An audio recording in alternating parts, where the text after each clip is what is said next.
Assalamualaikum warahmatullahi wabarakatuh.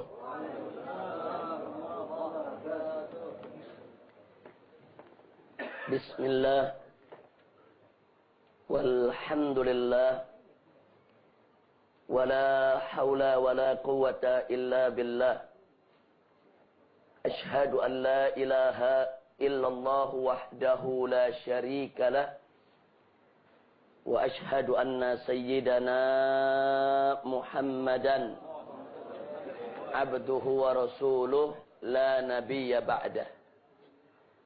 Allahumma salli wa sallim wa barik ala sayyidina wa habibina wa syafi'ina wa maulana nabiyyina Muhammadin wa ala alihi at-tahirin at-tayyibin wa ashabihi al-ghurril mayamin wa man tabi'ahum bi ihsanin ila yaumiddin. Allahumma anfa'na bima 'allamtana wa 'allimna ma yanfa'una. Allahumma zidna ilma warzuqna fahma wa atina hikmah. Allahumma barik lana fi majlisina hadha birahmatika ya arhamar rahimin. Walhamdulillahi rabbil alamin. Taqabbalallahu minna wa minkum fataqabbal ya karim. Kepada para habaib, para masyaikh, para asatidzah, kepada para orang tua kita yang sama kita cintai dan sama kita muliakan, dan kepada segenap ikhwan al-ahibba'i rahimakumullah. Pada kesempatan hari ini, insyaallah majelis kita yang mudah-mudahan senantiasa diberkahi oleh Allah Subhanahu wa taala akan menyajikan pemaparan tentang Al-Qur'anul Karim di antara hermeneutika dan tafsir. Kenapa tema ini menjadi sangat penting untuk kita pelajari di zaman sekarang ini? Karena saat ini kita banyak mendapatkan orang-orang tertentu atas nama ilmu pengetahuan dengan dalih ilmiah dan akademis banyak mengungkapkan hal-hal di tengah masyarakat yang kelihatannya ungkapan itu biasa-biasa saja, bahkan kesannya sangat ilmiah dan begitu bagus, padahal isinya banyak racun dan virus. Saya kasih contoh. Coba Anda dengarkan baik-baik apa yang akan saya ungkapkan. Andai kata ada ungkapan seperti ini. Saudara kaum muslimin, alhamdulillah kita memiliki kitab suci yang begitu mulia, begitu agung, yaitu kitab suci Al-Qur'anul Karim. Al-Qur'an adalah kitab suci yang begitu luhur, yang wajib untuk kita jadikan sebagai pedoman. Al-Qur'an merupakan teks budaya yang luar biasa. Al-Qur'anul Karim merupakan teks bahasa yang sangat indah. Al-Qur'anul Karim merupakan teks historis yang sangat dahsyat, yang karenanya kita patut bersyukur kepada Allah.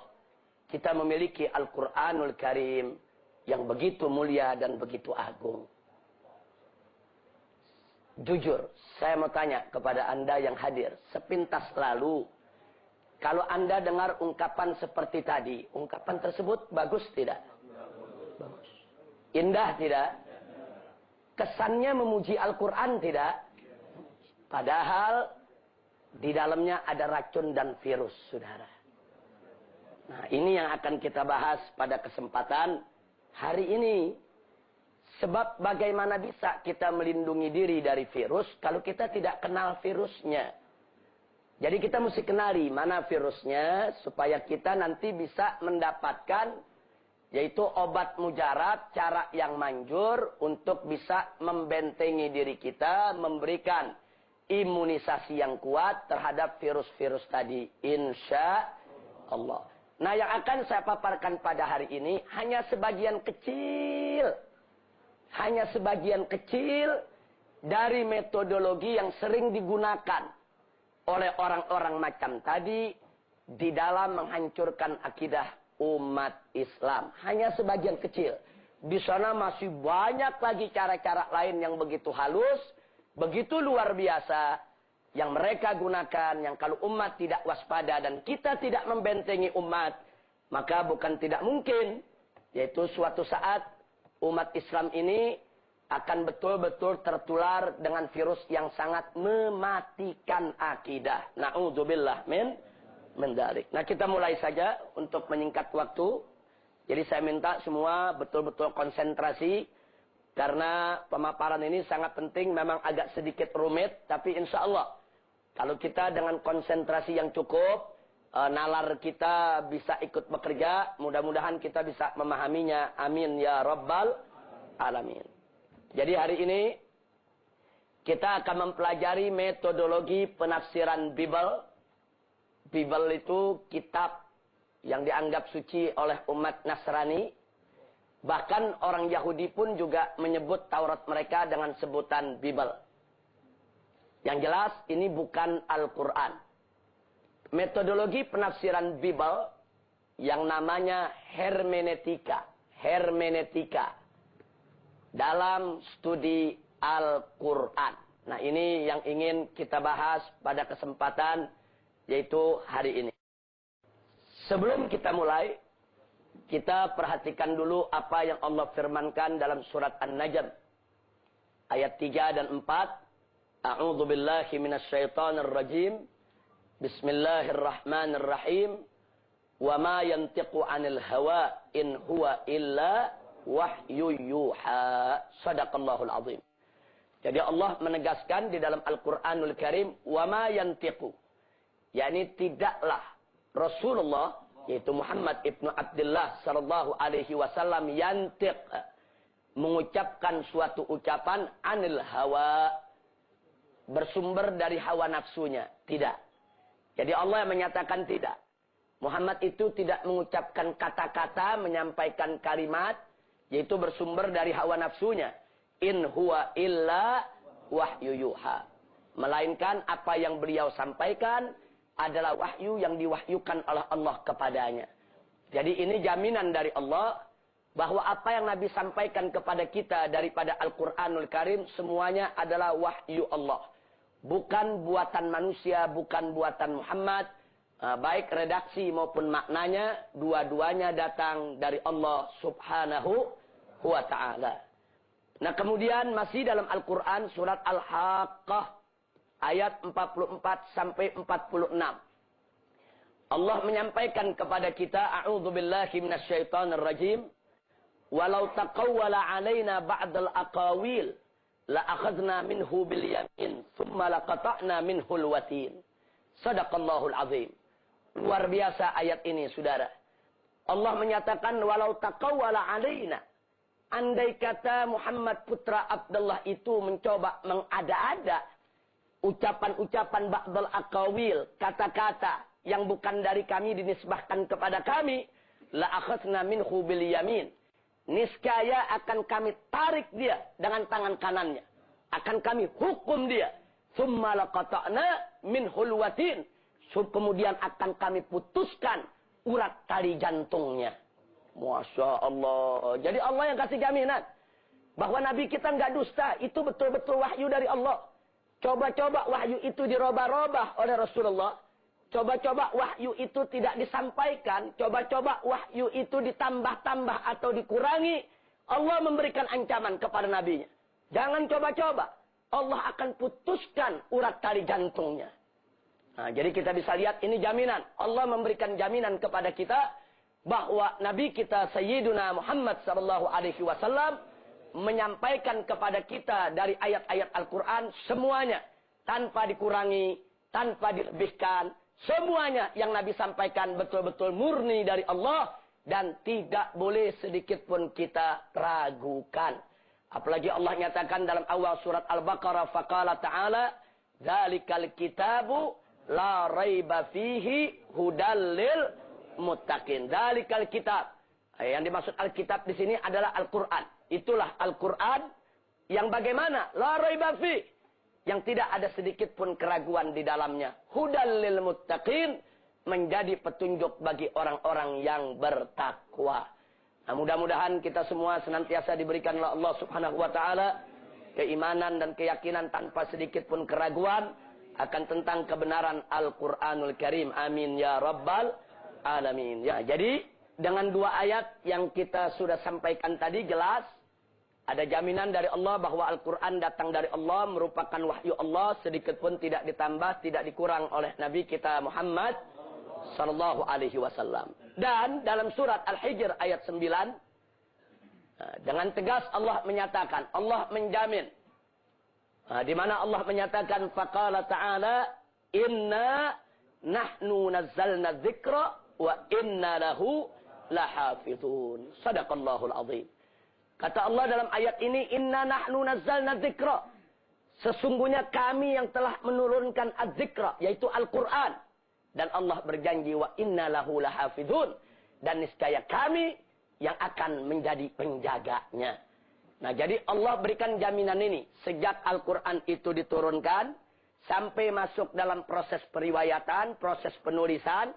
Sampai hari ini, bahkan sampai hari kiamat. Allah tetap akan menjaga Al-Quranul Karim. Dengan cara-cara yang dikehendakinya. Alhamdulillahirabbil alamin. Nah, sengaja di pembuka pengajian ini kita bawakan 3 ayat ini dulu. Nah, sebelum kita masuk ke dalam. Karena pelajaran ini di dalamnya nanti kita akan dapatkan hal-hal yang betul-betul sangat melecehkan Al-Quran. Dan bagaimana nanti cara kita untuk menjawab itu semua. Nah, karenanya sebelum kita masuk, kita perlu tathbitul fu'ad dulu. Kita perlu memantapkan jiwa dulu. Nah, makanya kita bawakan ayat-ayat ini. Jadi sekali lagi yakinilah. Al-Quranul Karim adalah wahyu Allah yang diturunkan kepada Nabi Muhammad SAW. Yang mana wahyu itu penuh dengan mukjizat, wahyu itu disampaikan kepada kita mutawatir, dan tidak sedikit pun dikurangi atau ditambahkan oleh Nabi kita Muhammad SAW. Bahkan Allah menjamin Al-Quranul Karim sejak diturunkan sampai hari kiamat akan tetap terjaga dari segala bentuk tahrif. Dari segala bentuk pemalsuan, bentuk penyimpangan, dan bentuk penyelewengan. Sekali lagi kita bersyukur. Alhamdulillahirabbil alamin. Nah, sekarang mari kita masuk terlebih dahulu kepada pendahuluan. Nah, kita lihat dulu dalam pendahuluan ini. Yaitu supaya kita tahu latar belakang dari hermeneutika. Para teolog Protestan menolak klaim otoritas gereja dalam penafsiran kitab suci. Sebelum aliran Protestan lahir, dulu penafsiran kitab suci Bible hanya boleh dilakukan oleh agamawan yang memang sudah ditetapkan oleh gereja. Jadi dengan kata lain hanya pendeta-pendeta yang sangat khusus yang boleh menafsirkan Bible. Sehingga terjadi kontradiksi antara agamawan dengan ilmuwan. Sampai-sampai ilmuwan seperti Galileo itu diseret ke pengadilan gereja, diancam untuk dihukum mati. Karena mengeluarkan teori bumi bulat, kemudian bumi ini berputar pada porosnya, kemudian bumi juga mengelilingi matahari, dan seterusnya. Itu dianggap oleh gereja bertentangan dengan tafsir Bible. Akhirnya Galileo diancam akan dihukum mati, dibakar hidup-hidup. Karena takut Galileo menarik dia punya teorinya untuk tunduk kepada gereja. Nah, peristiwa-peristiwa ini banyak terjadi. Bahkan ada ilmuwan yang tidak mau menarik dia punya teorinya, dibakar hidup-hidup oleh gereja. Nah, akhirnya terjadi pemberontakan terhadap kekuasaan gereja yang dilakukan oleh Martin Luther dari Jerman. Nah, dari sini seperti bola salju, gerakan ini disambut di berbagai daerah yang akhirnya lahirlah ajaran Protestan. Nah, kenapa disebut protes? Karena mereka memprotes. Klaim hanya gereja yang boleh menafsirkan kitab suci.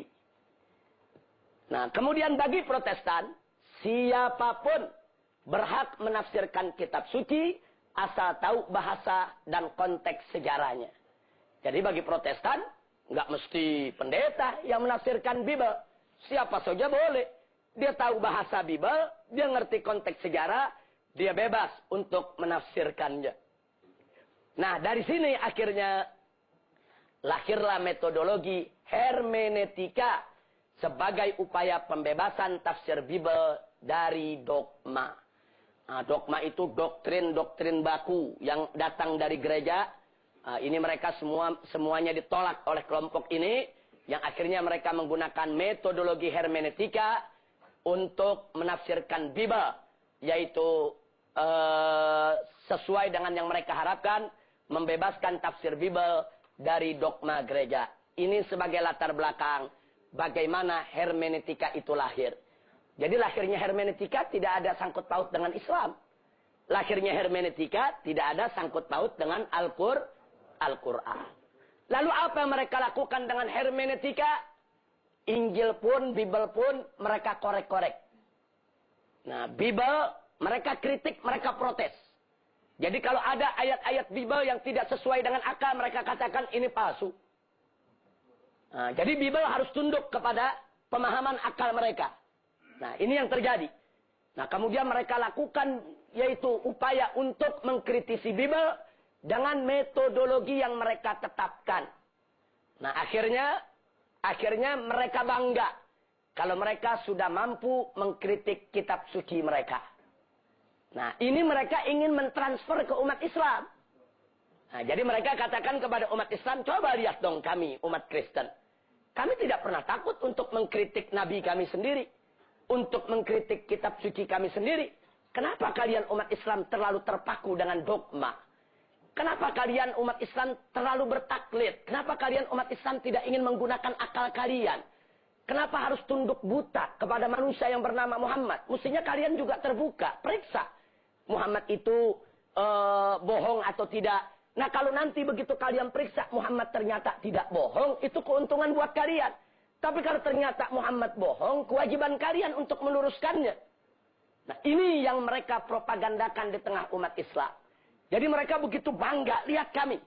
Nah, kami gunakan akal kami gunakan nalar kami, ilmu kami.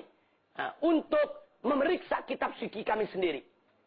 Nah, ini yang dilakukan oleh pakar-pakar daripada penafsiran Bible yang menggunakan hermeneutika.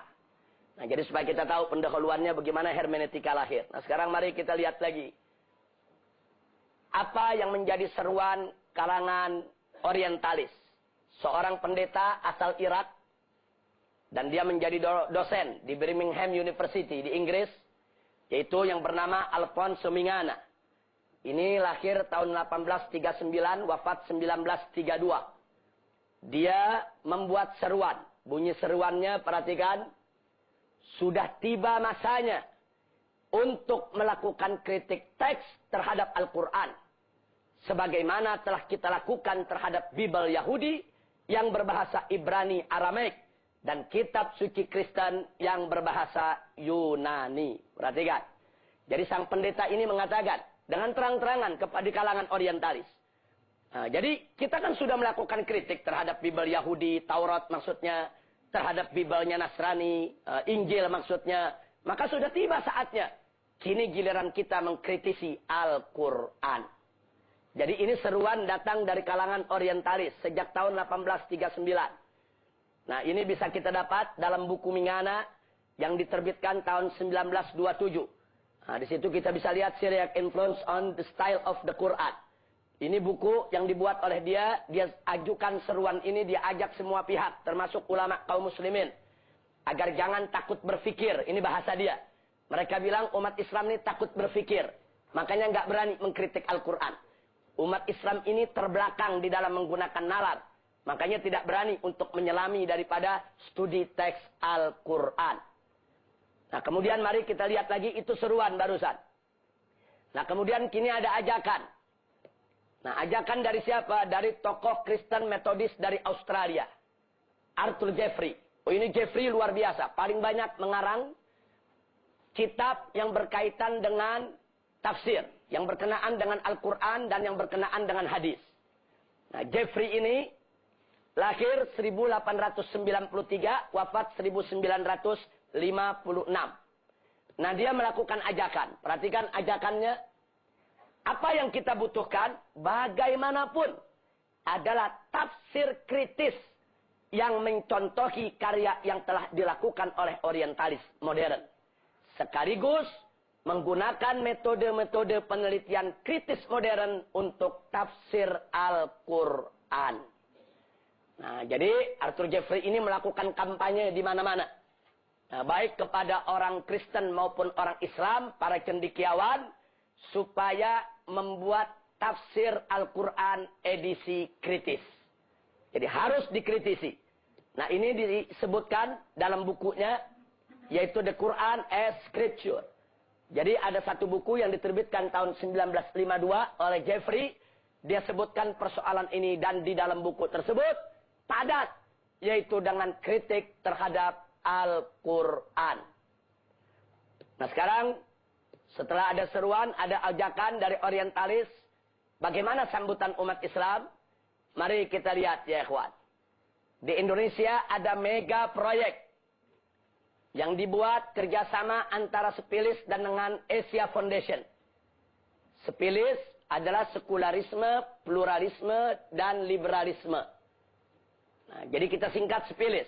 Mereka membuat kerjasama dengan Asia Foundation dan beberapa lembaga donasi asing lainnya di Indonesia. Untuk apa? Untuk membuat tafsir Al-Quran edisi kritis. Karena mereka anggap tafsir-tafsir yang ada saat ini sudah ketinggalan zaman semuanya. Nah, disinilah ini pernah saya ungkapkan dalam buku yang saya tulis tahun 2003.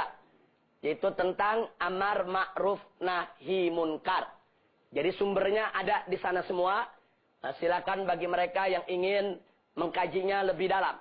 Nah, inilah alasannya kenapa kelompok Sepilis kemarin mati-matian berjuang lewat Mahkamah Konstitusi untuk membatalkan undang-undang penodaan agama. Karena undang-undang penodaan agama bagi mereka merupakan penghalang dari lahirnya proyek ini. Proyek ini tidak bisa jalan kalau undang-undang penodaan agamanya tidak dibatalkan. Nah, sebab kalau proyek ini mereka teruskan, kemudian mereka terbitkan tafsir Al-Quran edisi kritis, maka itu akan divonis oleh umat Islam sebagai penodaan agama.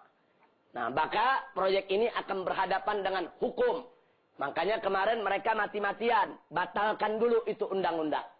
Nah, kalau undang-undang sudah batal, mereka bisa terbitkan ini. Tapi alhamdulillah, ternyata putusan Mahkamah Konstitusi menolak gugatan mereka dan tidak membatalkan undang-undang penodaan agama. Alhamdulillahirabbil alamin. Nah, tapi bukan berarti perjuangan telah selesai. Belum, mereka nggak bakal berhenti. Mereka akan pakai berbagai macam cara untuk menuntaskan daripada rencana mereka dan mensukseskan daripada proyek mereka. Nah, ini yang perlu kita ketahui. Nah, sekarang pertanyaannya, bagaimana sih maksudnya menafsirkan Al-Quran dengan hermeneutika? Apa sih itu hermeneutika? Apa betul hermeneutika itu berbahaya buat Al-Quranul Karim? Nah, ini ia memancing kita semua ingin tahu. Sebetulnya apa sih itu hermeneutika? Nah, sebentar lagi kita akan berkenalan dengan itu semua ya ikhwan. Nah, jadi di sini Sebelum kita masuk ke sana, tolong diingat dulu pernyataan berikut. Ini pernyataan dari seorang orientalis yang cukup jujur. Jadi sekali lagi, tidak semua orientalis mempelajari Islam untuk menyerang Islam. Tidak. Ada orientalis mempelajari Islam untuk mencari kebenaran. Nah, jadi nggak ada tuh niat-niat ingin menyerang. Nah, walaupun prosentasenya tidak banyak, sedikit. Dan kebanyakan orientalis jenis ini masuk Islam. Seperti Profesor Dr. Maurice Bucaille dari Prancis. Nah, dia dulunya orientalis. Dia kritik Islam. Tapi belakangan dia masuk ke dalam ajaran Islam. Nah, sekarang seorang profesor bidang teolog di salah satu universitas di Jerman, yaitu Joseph van Es. Apa dia katakan tentang hermeneutika? Perhatikan. Beliau mengatakan bahwa hermeneutika yang berasal dari Jerman tidak ditujukan untuk kajian keislaman. Nah, jadi ini pendeta jujur dia bicara. Ini bukan untuk studi Islam. Bukan. Pada mulanya, ia merupakan produk teologi Protestan yang dipakai untuk kajian Bible oleh Friedrich Schleiermacher dan belakangan oleh Martin Heidegger dan Hans Just Gadamer dalam kajian kesusastraan Jerman maupun klasik. Jadi pendeta ini mengatakan hermeneutika bukan buat studi Islam. Hermeneutika itu bukan buat kajian keislaman. Hermeneutika itu untuk kajian Bible. Nah, jadi di sini saya ingin sampaikan, jangankan kita umat Islam, orang Kristen pun sendiri ada yang menolak kalau hermeneutika itu dibuat kajian Al-Quran. Nah, ini supaya kita tahu. Jadi bukan hanya kita punya pegangan, lihat. Hatta pendeta pun ada yang tidak setuju dengan itu. Karena dia bilang berbeda antara Bible konteksnya dengan Al-Quran. Nanti kita akan lihat bedanya. Nah, ini disebutkan dalam buku Text and Context in Islamic Studies yang diterbitkan tahun 2004. Nah, baiklah. Setelah itu kita masuk ke hermeneutika dalam studi Bible. Sebelum kita masuk hermeneutika dalam studi Quran, kita lihat dulu bagaimana hermeneutika dalam studi Bible. Mari kita lihat dasar-dasar hermeneutika. Hermeneutika itu kalau secara bahasa artinya tafsir. Penafsiran, pemahaman. Tapi dia tidak punya arti tafsir sebagaimana tafsirnya umat Islam. Karena metodologinya berbeda. Dasar-dasar hermeneutika yang pertama, mereka menetapkan kitab suci adalah teks. Itu dulu yang mereka tetapkan. Kitab suci adalah teks. Tidak peduli kitab suci agama apapun. Mau Yahudi, mau Nasrani, mau Islam, apa saja. Dasar hermeneutika, siapapun yang ingin menafsirkan Al-Quran, atau Bible, atau apa saja. Dia harus meyakini dulu, kitab suci adalah teks. Itu dulu yang dia mesti yakini. Maksudnya, kitab suci adalah teks, maksudnya kitab suci itu bersumber dari naskah klasik yang disebut manuskrip. Jadi kitab suci itu mereka bilang apapun agamanya termasuk Bible, itu sumbernya adalah teks. Sumbernya adalah manuskrip yang diwariskan para nabi kepada umatnya. Jadi ada tulisan-tulisan wahyu yang para nabi mewariskan kepada umatnya. Nah, tulisan-tulisan ini disebut manuskrip. Naskah-naskah klasik. Nah, ini dasar hermeneutika. Jadi nggak ada itu hermeneutika mengatakan kitab suci bukan teks. Enggak, mereka harus yakin dulu. Kitab suci adalah teks. Supaya mereka berani untuk menelusuri dari mana teks itu datang. Dan bagaimana teks itu terbentuk. Dan apa yang mempengaruhi teks itu lahir. Nah, kalau mereka tidak punya keyakinan kitab suci adalah teks, mereka nggak bakal berani menelusuri dari mana teks itu datang. Dan bagaimana teks itu terbentuk. Nah, ini dasar hermeneutika. Ini dalam ilmu tafsir tidak ada. Yang kedua, teks kitab suci adalah teks budaya. Jadi Bible mereka bilang, dan seluruh kitab suci di dunia itu adalah teks budaya. Maksud teks budaya, kitab suci itu di dalam pembentukannya terpengaruh dengan budaya yang ada di sekitarnya. Jadi, yata'atsaru bil bi'ah. Terpengaruh dengan budaya. Kenapa?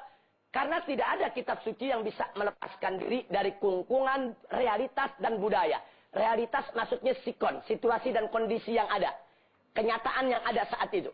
Bagaimana situasi yang ada, bagaimana budaya yang ada, itulah yang membentuk teks kitab suci. Nah, ini juga merupakan dasar kedua hermeneutika. Jadi dalam ilmu hermeneutika, si cendekiawan harus yakin dulu kitab suci adalah teks budaya. Titik. Nah, sehingga si cendekiawan nanti berani menelusuri budaya apa saja yang mempengaruhi kitab suci. Sehingga si cendekiawan berani mengkritisi Al-Quran. Atau kitab suci yang manapun. Bahwa itu semua adalah produk budaya karena pembentukannya dipengaruhi oleh budaya. Nah, makanya tadi saya katakan, ungkapan yang pertama di pembukaan kita punya pengajian, itu berbahaya. Mereka bilang teks budaya. Hati-hati, saudara. Nah, ini teks budaya, ini dasar ilmu hermeneutika. Yang ketiga, siapapun yang ingin menggunakan hermeneutika, mereka punya prinsip, pedoman, teks kitab suci adalah teks bahasa. Ini cendekiawan yang ingin pakai hermeneutika mesti yakin dulu itu. Sehingga dia akan berani mengkritik kitab suci kalau bertentangan dengan kaidah bahasa. Jadi bagi mereka, kitab suci harus tunduk kepada teks bahasa. Kalau ada, katakan ayat dalam kitab suci bertentangan dengan kaidah bahasa, maka si cendekiawan boleh tolak, boleh mengatakan ini teks palsu. Karena tidak sesuai dengan kaidah bahasa. Nah, itu yang dimaksud teks bahasa. Jadi kitab suci harus tunduk kepada teks bahasa. Nah, kenapa harus tunduk kepada teks bahasa? Karena realitas dan budaya tidak terpisah dari bahasa manusia. Nah, jadi yang namanya realitas, budaya dalam kehidupan manusia, di sana ada bahasa yang membuat mereka bisa berkomunikasi satu dengan yang lainnya. Yang dengan bahasa tersebut mereka bisa mentransformasi budaya-budaya yang ada di tengah masyarakatnya.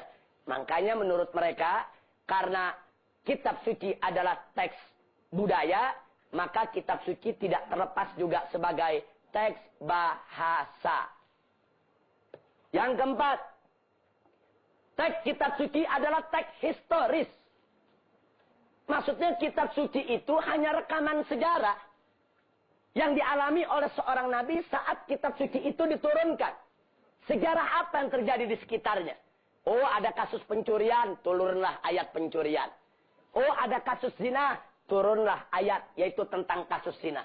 Dia cuma merekam berbagai kejadian yang ada di sekitarnya. Makanya teks kitab suci adalah teks historis. Nah, ini makanya mereka katakan kitab suci itu hanya produk sejarah. Kenapa? Karena yang namanya budaya dan bahasa, serta realitas yang terjadi dalam suatu masyarakat, saat kitab suci diturunkan, itu merupakan fenomena historis, fenomena sejarah. Berarti kitab suci lahir dari sejarah. Nah, ini bagaimana cara mereka mengkritik Bible seperti ini, saudara. Ini hermeneutika dalam studi Bible.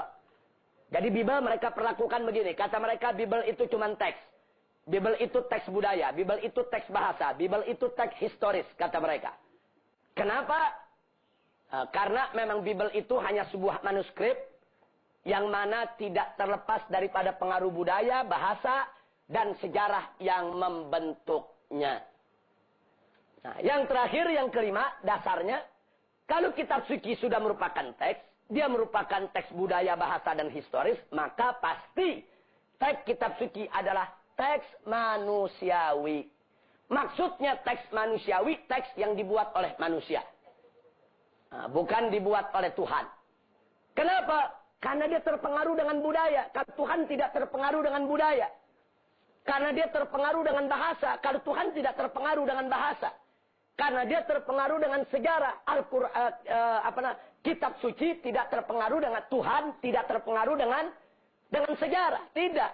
Nah, karena Tuhan tidak terpengaruh dengan budaya, tidak terpengaruh dengan bahasa, tidak terpengaruh dengan historis, maka kitab suci bukan dari Tuhan. Maksudnya Bible. Bukan dari Tuhan.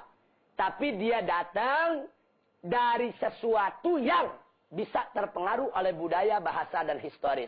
Siapa? Manusia. Nah, maka itu mereka mengatakan, semua kitab suci adalah teks manusiawi. Dengan kata lain, produk manusia, buatan manusia. Jadi orang-orang Kristen pun, khususnya dari Protestan yang sudah mempelajari hermeneutika, ini keyakinan mereka. Makanya mereka bangga. Mereka bilang, lihat dong kita, kitab suci aja kita kritik. Kok umat Islam gak berani mengkritik kitab sucinya? Nah banyak cendekiawan-cendekiawan kita yang terpengaruh, ditantangin untuk pinter, takut dibilang gak pinter. Nah akhirnya sok pinter ikut mengkritik Al-Quran. Na'udzubillah min dzalik. Nah inilah dasar-dasar hermeneutika. Jadi orang kalau belajar hermeneutika, dia mesti yakin dulu, kitab suci adalah teks budaya, bahasa, historis, dan dia tidak lepas dari campur tangan manusia. Titik. Nah, sekarang saya mau tanya yang hadir, ini kalau dibawa ke tafsir Al-Quran bahaya tidak? Berarti Al-Quran harus kita yakini sebagai teks. Sebagai teks budaya, teks bahasa, teks historis, dan Al-Quran adalah buatan manusia. Ini bahaya, saudara. Sejarah itu harus dikaji. Sebuah kitab suci, bagaimana teks itu lahir, dan apakah itu asli atau tidak, harus dikaji. Ini namanya kritik historis. Yang kedua, kritik teks. Teks yang tertulis dalam kitab suci, di manuskrip kuno, naskah-naskah kuno yang ditinggalkan, pelajari. Apakah teks-teks tersebut sudah sesuai dengan bahasa yang berlaku di zaman itu? Apa sudah tunduk kepada kaidah-kaidah, yaitu daripada tata bahasa yang ada? Nah, ini harus dikritik. Kalau tidak tunduk, kenapa? Nah, itu mereka anggap ada indikasi penyimpangan dan penyelewengan. Nah, kemudian yang ketiga, kritik sastra. Nah, mereka juga harus berani melihat kitab suci tersebut bagaimana sastranya. Sudah benar belum? Menurut sastra masyarakat yang ada di zaman kitab suci tersebut diturunkan. Kalau tidak sesuai, kitab suci yang mesti disalahkan, bukan sastra yang berlaku. Ya, jadi kitab suci mesti diluruskan, harus mengikuti sastra yang berlaku ketika itu. Ini namanya kritik sastra. Yang keempat, kritik bentuk. Nah, bagaimana bentuk-bentuk daripada teks tersebut? Bentuk katanya, bentuk kalimatnya, ini semua harus dikritisi. Dan harus disesuaikan dengan bentuk-bentuk yang berlaku di zaman kitab suci itu diturunkan, kalau ingin mengetahui kitab suci itu asli atau tidak. Yang kelima, kritik redaksi. Yaitu penelitian tentang mana yang asli dan tambahan dalam sebuah teks. Jadi kadang-kadang dalam satu redaksi, mungkin ada satu kata, dua kata yang ditambah. Nah, untuk mengetahuinya, harus ada kritik redaksi. Mana yang masuk di akal, mana yang tidak masuk di akal. Mana yang sesuai dengan realita kehidupan, mana yang tidak sesuai dengan realita. Nah, jadi seorang penafsir kitab suci harus berani melakukan kritik redaksi. Inilah teori-teori hermeneutika. Memang ini justru yang membuat banyak cendekiawan muslim terpengaruh.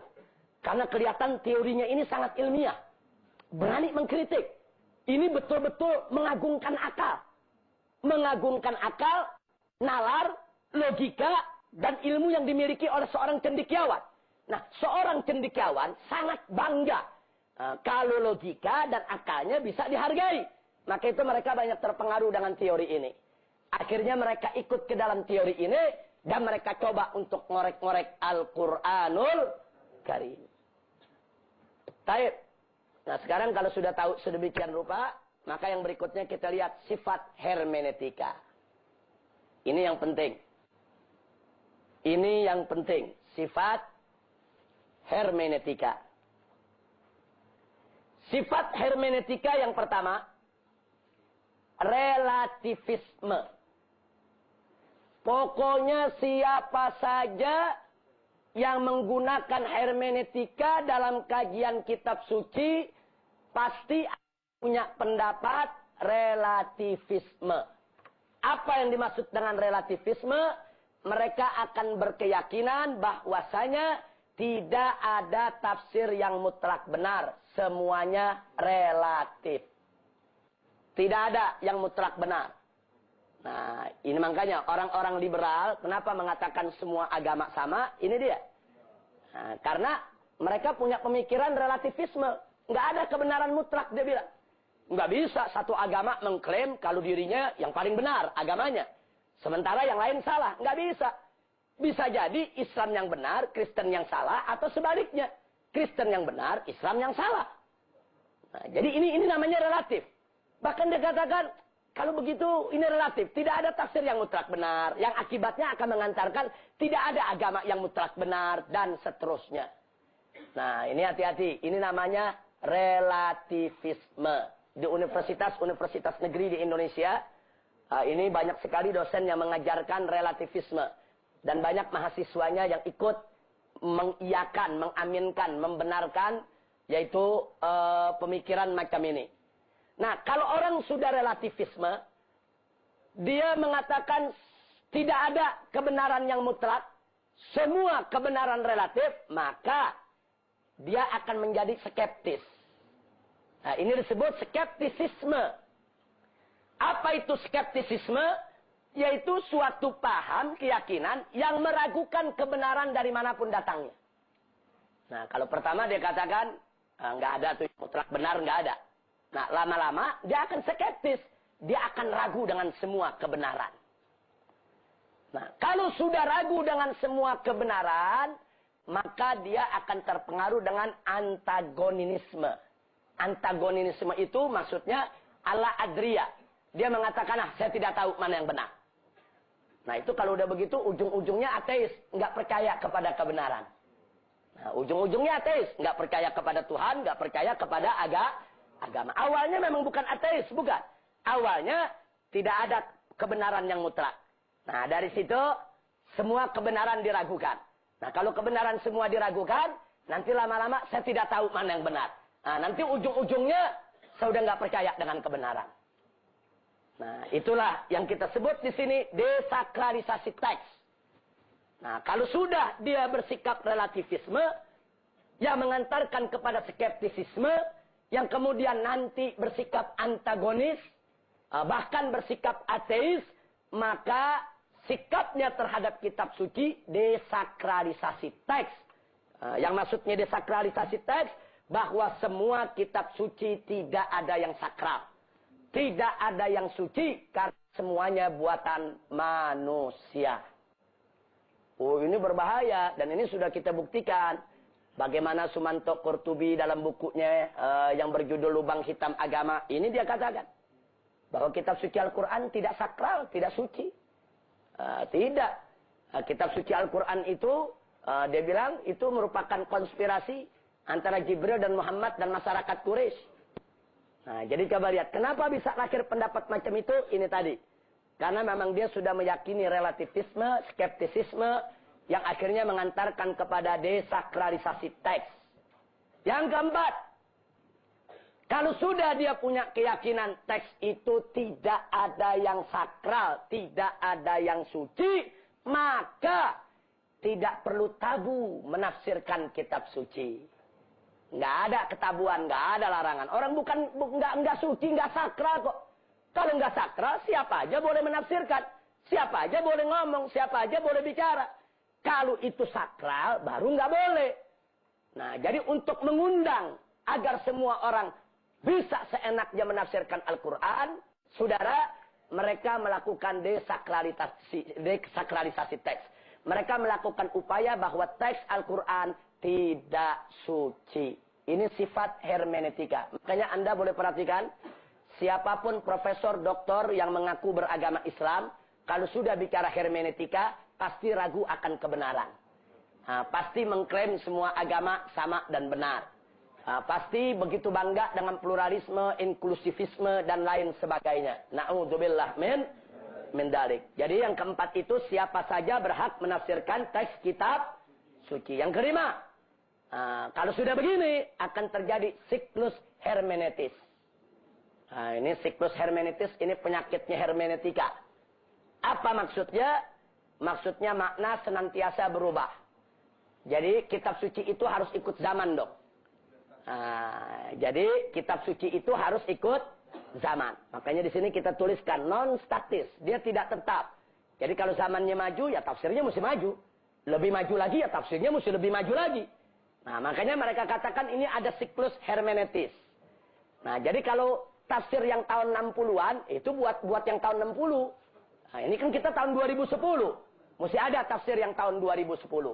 Nah, ini penyakit hermeneutika. Kita sebut siklus hermeneutis. Na'udzubillah min dalik. Nah, itulah hermeneutika dalam studi Bible. Nah, sekarang kita bawa hermeneutika dalam studi Al-Quran.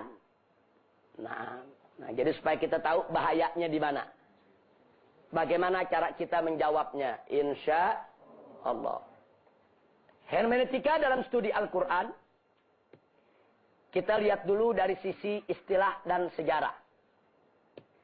Secara istilah, hermeneutika itu berasal dari bahasa Yunani, dan artinya adalah pemahaman suatu teks. Sedangkan berdasarkan sejarah, pada mulanya untuk studi Bible. Baru belakangan digunakan untuk studi Al-Quran. Nah, waktu studi Bible itu terjadi pada saat terjadi reformasi gereja. Nah, reformasi gereja. Sedangkan studi Al-Quran dengan hermeneutika itu berkembang abad 19. Yaitu tahun 1800-an. Baru mulai muncul hermeneutika dalam studi Al-Quran. Nah, reformasi gereja itu ditandai dengan gerakan Martin Luther. Yang lahir tahun 1483, wafat 1546. Nah, sedangkan hermeneutika dalam studi Al-Quran, itu yang pertama memulainya adalah Abraham Geiger. Ini tahun 1810 lahir, wafat 1874. Inilah pendeta yang pertama kali membawa hermeneutika dalam studi Al-Quran. Nah, setelah itu muncullah mereka yang mencoba mengaplikasikan hermeneutika dalam studi Al-Quran. Antara lain, yang tadi sudah kita sebut, Abraham Geiger. Dia itu melakukan kajian Al-Quran dari konteks ajaran Yahudi. Yang kedua, Gustav Weil. Ini dia melakukan kajian Al-Quran secara kronologis. Kemudian muncul lagi Theodor Noldek. Ini melakukan kajian kritis asal-muasal Al-Quran. Dan belakangan, Jeffrey, yang tadi kita sebutkan. Nah, inilah yang menawarkan tafsir Al-Quran edisi kritis. Ini dari Australia. Ini dari Gereja Metodis Australia. Nah, jadi kita lihat kapan hermeneutika itu mulai masuk dalam studi Al-Quran. Nah, sekarang kita lihat hermeneutika Al-Quran. Nah, tadi Bible yang kita bicarakan. Sekarang Al-Quran. Satu, kalau kita pakai hermeneutika dalam Al-Quran, berarti kita harus meyakini Al-Quran adalah teks. Kan tadi mereka bilang kitab suci adalah teks. Berarti siapapun yang membawa hermeneutika ke dalam Al-Quran, dia harus meyakini kalau Al-Quran adalah teks. Nah, dengan kata lain, Al-Quran itu adalah dokumen tertulis, naskah klasik, atau disebut manuskrip, yang diwariskan Muhammad kepada umatnya. Cuma teks yang diwariskan. Nah, teks itu mesti diteliti. Tulisannya benar apa enggak, redaksinya bagaimana, sastranya bagaimana, bahasanya bagaimana. Nah, ini siapapun yang ingin membawa hermeneutika dalam Al-Quran. Kedua, teks Al-Quran adalah teks budaya. Artinya, Al-Quran itu produk budaya, lahir dari budaya. Al-Quran itu terpengaruh budaya, kata mereka. Tiga, teks Al-Quran adalah teks bahasa. Artinya Al-Quran itu tunduk kepada kaidah tata bahasa Arab yang berlaku saat Al-Quran itu diturunkan. Dia akhir daripada bahasa Arab. Sedangkan yang keempat, teks Al-Quran adalah teks historis. Dengan kata lain, Al-Quran itu hanya rekaman sejarah abad ke-7 Masehi. Apa yang terjadi di sekitar Nabi, itu direkam oleh Al-Quran, diinformasikan. Dia hanya teks sejarah dan lahir daripada sejarah. Yang pada akhirnya, hermeneutika Al-Quran akan mengantarkan kepada kesimpulan bahwa teks Al-Quran adalah teks manusiawi, bukan teks ilahi. Bahwa teks Al-Quran adalah buatan manusia. Sekarang saya mau tanya, berarti kalau hermeneutika dibawa ke Al-Quran, berbahaya tidak buat akidah? Bahaya, saudara. Oh, dahsyat ini bahayanya. Nah, tapi supaya lebih jelas bahayanya, saya ringkikan. Satu-satu. Mari kita lihat. Supaya lebih jelas. Kalau barusan terlalu singkat. Hermeneutika Al-Quran. Kita mulai apa kata mereka. Siapa yang saya maksud mereka di sini? Orientalis dan sepilis. Sepilis kan muridnya orientalis. Apa kata mereka tentang hermeneutika Al-Quran? Mari kita lihat. Satu, mereka katakan Al-Quran adalah teks. Maksudnya, dokumen tertulis, manuskrip yang diwariskan Muhammad kepada umatnya. Inilah uraian yang mereka sampaikan. Al-Quran sebagai sebuah teks, perlu diteliti otentisitasnya.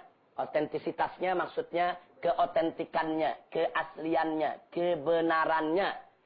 Dengan penerapan metode-metode filologi.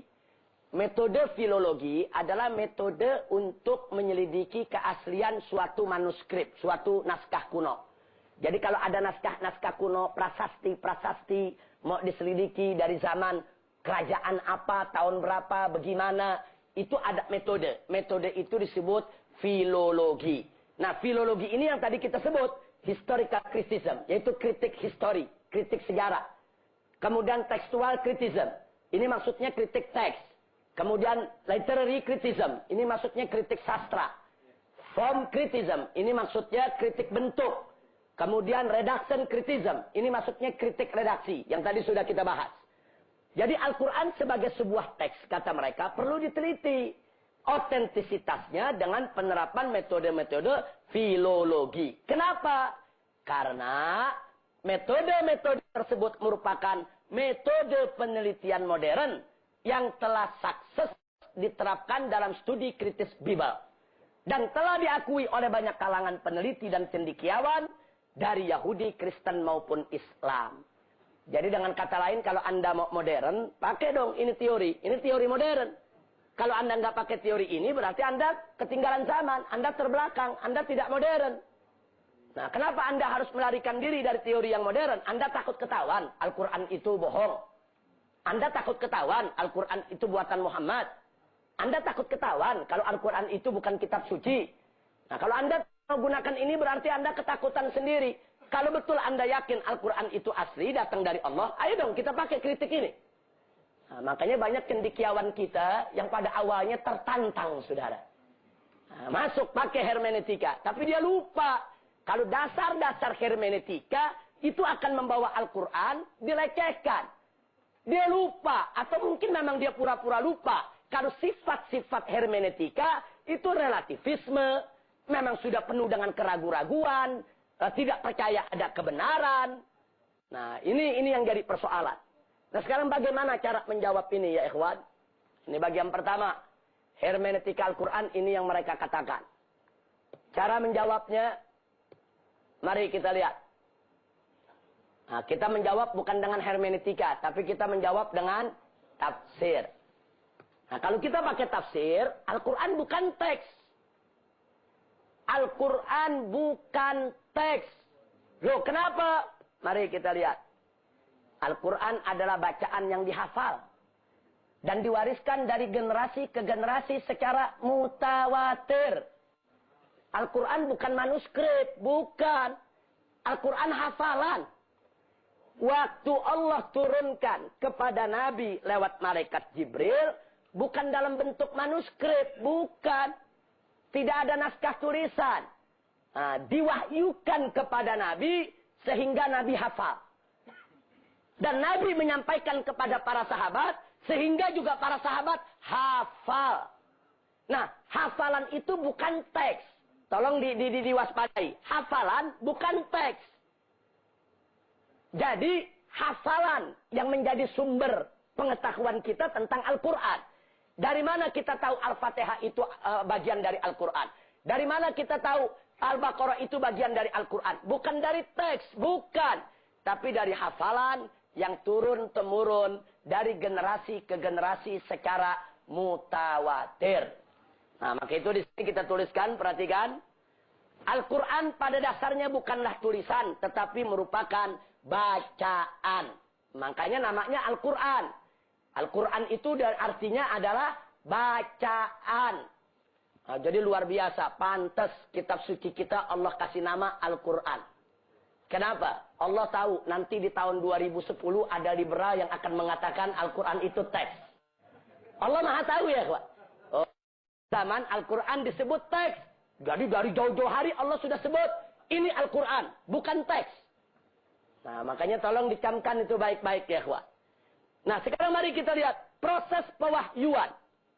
Yaitu dari Allah melalui Jibril kepada Nabi, itu namanya proses pewahyuan. Kemudian penyampaian Nabi kepada para sahabat. Begitu juga pengajaran dan periwayatannya pada mulanya melalui lisan dan hafalan. Dari generasi ke generasi secara mutawatir. Sehingga proses transmisi ini, perpindahan ini, menjamin keutuhan Al-Quran sebagai wahyu suci. Sedang tulisan hanya sebagai penunjang. Karena penulisan Al-Quran bersandar kepada hafalan. Bukan hafalan bersandar kepada tulisan. Kalau sekarang nih kita ngapalin bersandar kepada tulisan. Kita. Tapi dulu Al-Quran ditulis berdasarkan hafalan. Jangan lupa. Di zaman Sayyidina Abu Bakar Siddiq, zaman para sahabat, Al-Quran itu ditulis berdasarkan hafalan. Bukan berdasarkan manuskrip. Nah, jadi jangan kita bolak-balik.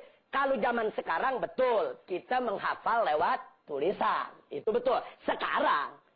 Tapi pada awal turun, kebalik. Nulis dari hafalan. Nah, itu berarti teks itu bersumber kepada bacaan. Bukan bacaan yang bersumber kepada teks. Sehingga karena Al-Quran tidak bersumber kepada teks, Al-Quran bukan teks. Nah, kira-kira jelas tidak? Nah, maka itu di sini kita tuliskan. Saudara, karena penulisan Al-Quran bersandar kepada hafalan, bukan sebaliknya. Sehingga tulisan mesti tunduk kepada hafalan. Tidak sebaliknya. Berbeda dengan Bible. Yang bersandar kepada manuskrip yang tertulis dalam bentuk papirus, scroll, dan sebagainya. Nah, kalau Bible nggak ada yang hafal.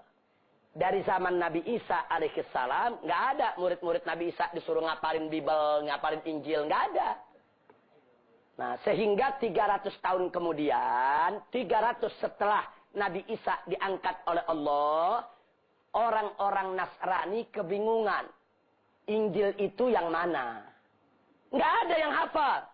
Nah, mereka kumpulkan dari manuskrip-manuskrip. Ada yang ditulis di papirus, ada yang di-scroll. Itu mereka kumpulkan.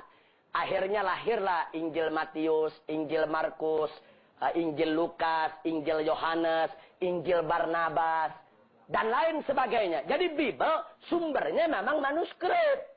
Beda dengan Al-Quran. Justru manuskrip itu bersumber dari bacaan. Karena dihafal. Inilah bukti dari janji Allah. Inna nahnu nazzalna dzikra wa inna lahu lahafizun. Subhanallah. Dan sebagai tambahan, Allah tidak mengatakan ini ana nazzaltu dzikra wa inni lahu lahafiz. Allah tidak katakan begitu. Allah tidak katakan aku yang turunkan Al-Quran dan aku yang akan menjaganya. Tidak. Allah mengatakan inna, kami. Nahnu nazzalna dzikra, yang telah menurunkan Al-Quran. Wa inna lahu lahafidun, dan kami yang akan menjaganya. Saudara, Kalau Allah menggunakan kami dalam Al-Quran, itu ada dua hikmah besar, dua rahasia. Pertama, lita'zimi dzatillah, untuk menunjukkan keagungan Allah, bahwa Allah Maha Besar. Sehingga Allah patut dan layak menyebutnya kami. Tapi ada rahasia yang kedua. Kalau Allah menyebut kami, biasanya Allah menyertakan faktor lain untuk ikut menjaga. Contoh, Allah berfirman dalam Al-Quran, وَمَا خَلَقْتُ الْجِنَّ وَالْإِنسَ. Jadi Allah menyatakan aku menciptakan jin dan manusia. Tapi dalam ayat lain Allah mengatakan khalaqnal ins, khalaqnal jin. Yang satu Allah mengatakan khalaqtu, yang ini Allah mengatakan khalaqna. Apa bedanya? Khalaqtu, aku ciptakan jin dan manusia.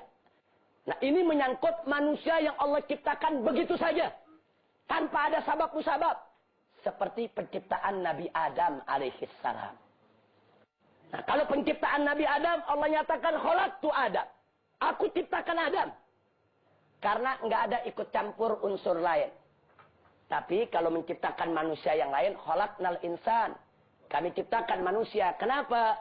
Karena ada proses campur tangan ibu bapaknya, ada perkawinannya, ada bertemu sperma dengan sel telurnya. Jadi ada campur tangan lain. Ini isyarat dari Allah. Artinya, aku ciptakan lewat proses. Proses perkawinan, proses persenggamaan, proses pembuahan sel telur dengan nutfah. Akhirnya jadilah manusia. Nah, di sini ayat yang tadi, inna nahnu nazzalna dzikra. Kami yang akan menjaga Al-Quran. Allah menyatakan kami yang telah menurunkan Al-Quran dan kami yang akan menjaga Al-Quran. Artinya, di dalam menjaga Al-Quran, Allah Maha mampu untuk menjaga sendiri, saudara.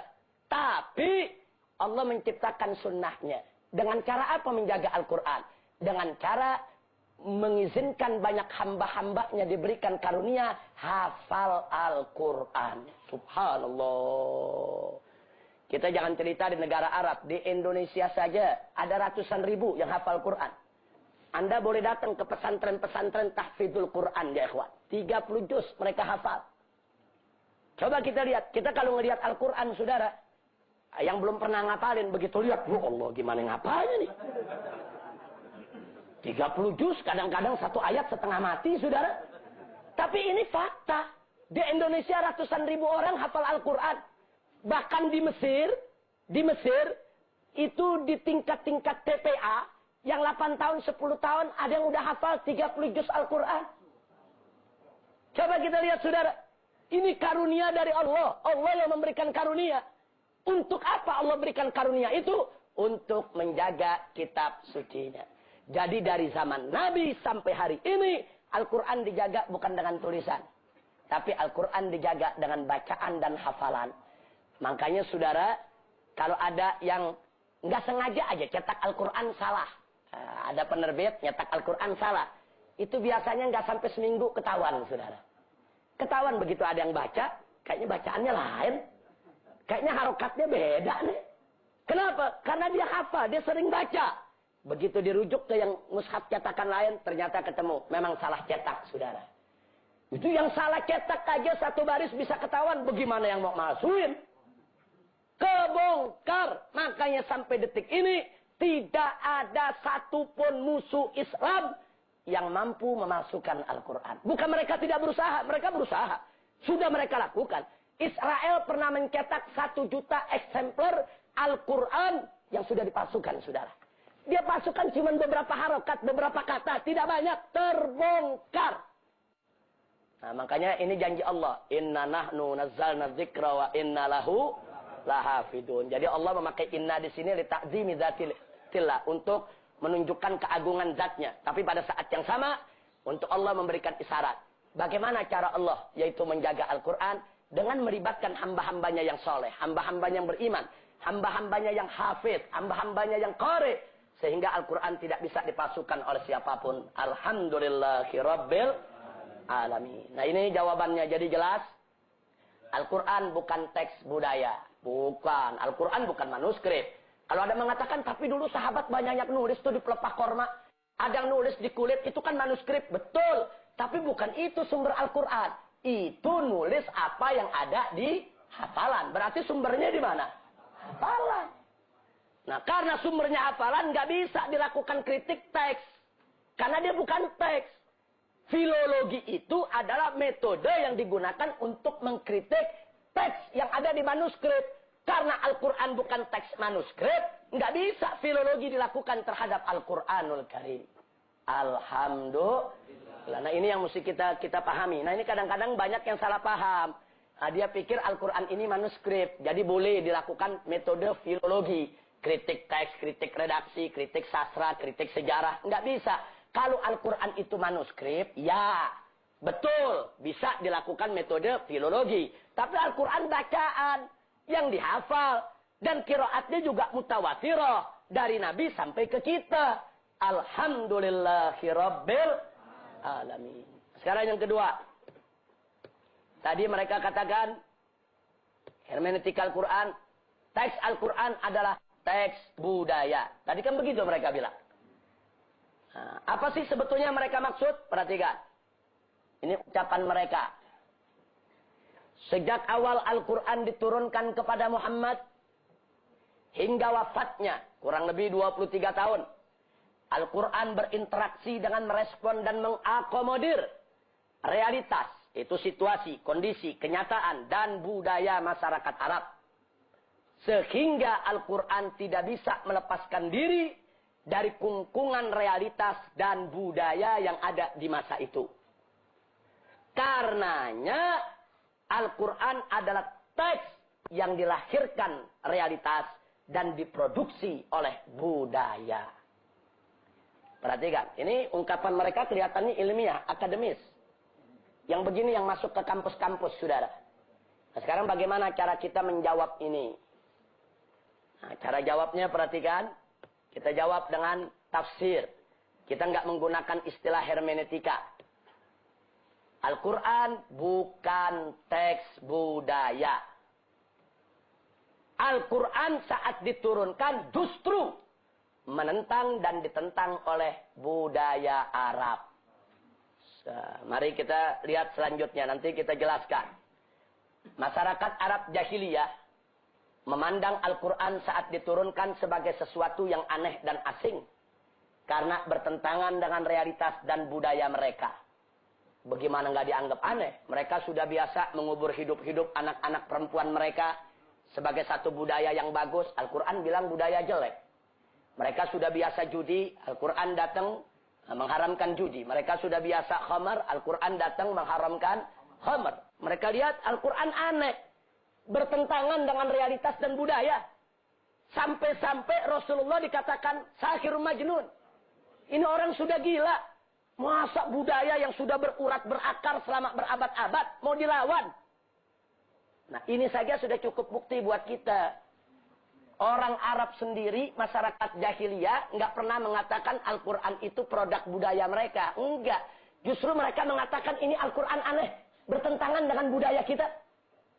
Andai kata Al-Quran itu teks budaya, yang lahir dari budaya masyarakat Arab, mestinya Al-Quran menghalalkan judi, menghalalkan khamar, tidak melarang wa'dul banat, tidak melarang ngubur hidup-hidup anak perempuan. Karena itu budaya. Tapi kenyataannya Al-Quran melawan itu budaya. Nah, itu yang nggak boleh kita lupa. Bahkan Al-Quran menawarkan budaya yang baru. Budaya yang penuh dengan akhlak, budaya yang menghargai hak asasi manusia, budaya yang mengangkat harkat martabat manusia. Al-Quran tawarkan budaya baru. Ini yang kita sebut budaya Islam. Akhirnya budaya jahiliyah hilang, lenyap. Budaya yang dibawa oleh Al-Quran itu yang hidup sampai hari ini, saudara. Jadi bukan Al-Quran lahir dari budaya, justru budaya lahir dari Al-Quran. Jadi jangan dibulak-balik. Enggak betul. Kalau Al-Quran dikatakan teks budaya, berarti Al-Quran anaknya budaya. Enggak betul. Justru Al-Quran menciptakan budaya baru. Mengadakan budaya baru. Menawarkan budaya baru. Nah, budaya yang mengangkat harkat martabat manusia. Jadi Al-Quran bukan teks budaya. Bukan. Nah, Al-Quran tidak lahir dari budaya. Bahkan justru budaya baru Yang mulia dan agung itulah yang lahir dari ajaran Al-Quran. Kira-kira jelas tidak? Nah, kalau tadi mungkin jawabnya masih agak bingung. Sekarang mulai jelas dikit-dikit insya Allah. Nah, saudara. Nah, sekarang yang ketiga. Mari kita lihat. Tadi mereka bilang, dalam hermetika Al-Quran, teks Al-Quran adalah teks bahasa. Atau produk bahasa, lahir dari bahasa. Nah, ini yang mereka ucapkan. Perhatikan. Bahasa Arab adalah bahasa manusia, bukan bahasa Tuhan. Tuhan tidak punya bahasa. Tuhan yang menciptakan bahasa, kata dia. Jadi bahasa Arab adalah bahasa manusia, bukan bahasa Tuhan. Artinya, penggunaan bahasa Arab dan bahasa lainnya dalam Al-Quran, termasuk teks Al-Quran dengan rasm Utsmani tanpa titik dan harokat. Dulu Al-Quran ditulis ada titik, tidak ada harokat. Fa dan qaf sama. Nah, tidak ada tuh fa titiknya 1 di atas, qaf titiknya 2, tidak ada. Ba dengan ya sama. Nah, kalau ada di tengah ba, yu, ya, nun, ta, sa. Kalau ada di tengah tulisannya sama. Karena dulu bahasa Arab tidak ada titik, tidak ada harokat. Di zaman Nabi kita Muhammad Sallallahu Alaihi Wasallam. Nah, mereka katakan penggunaan bahasa Arab dan bahasa lainnya dalam Al-Quran. Begitu juga teks Al-Quran dengan rasm Utsmani tanpa titik dan harokat. Yang memungkinkan dibaca dengan beberapa bacaan. Semua itu menunjukkan adanya intervensi bahasa manusia dalam pembentukan Al-Quran. Sehingga Al-Quran menjadi teks bahasa yang tunduk kepada kaidah dan karakteristik bahasa tersebut. Baik secara lisan maupun tulisan. Luar biasa ini saudara. Ini ilmiah betul ini kelihatannya. Ini kalau kita kurang-kurang khawatir kita nggak bisa jawab. Coba lihat, dia bilang bahasa Arab bukan bahasa manusia. Itu bahasa Tuhan. Mereka bilang kalau Tuhan bicara dengan bahasanya, manusia nggak ngerti. Nah, Allah menurunkan Al-Quran kepada Nabi, itu dengan bahasa Tuhan. Muhammad yang menerjemahkannya ke dalam bahasa Arab. Ini tujuannya ke sana. Ini tujuannya ke sana. Jadi Al-Quran itu sudah diterjemahkan oleh Muhammad. Jadi yang ada sekarang ini bukan Al-Quran. Terjemahan Al-Quran. Karena Allah itu kan bukan orang Arab. Bukan manusia. Bahasa Arab bukan bahasa Tuhan. Bahasa itu kan ciptaan Tuhan. Mana ada bahasa Arab, bahasa Tuhan. Bahasa Tuhan, bahasa sendiri yang kita tidak tahu, kata dia.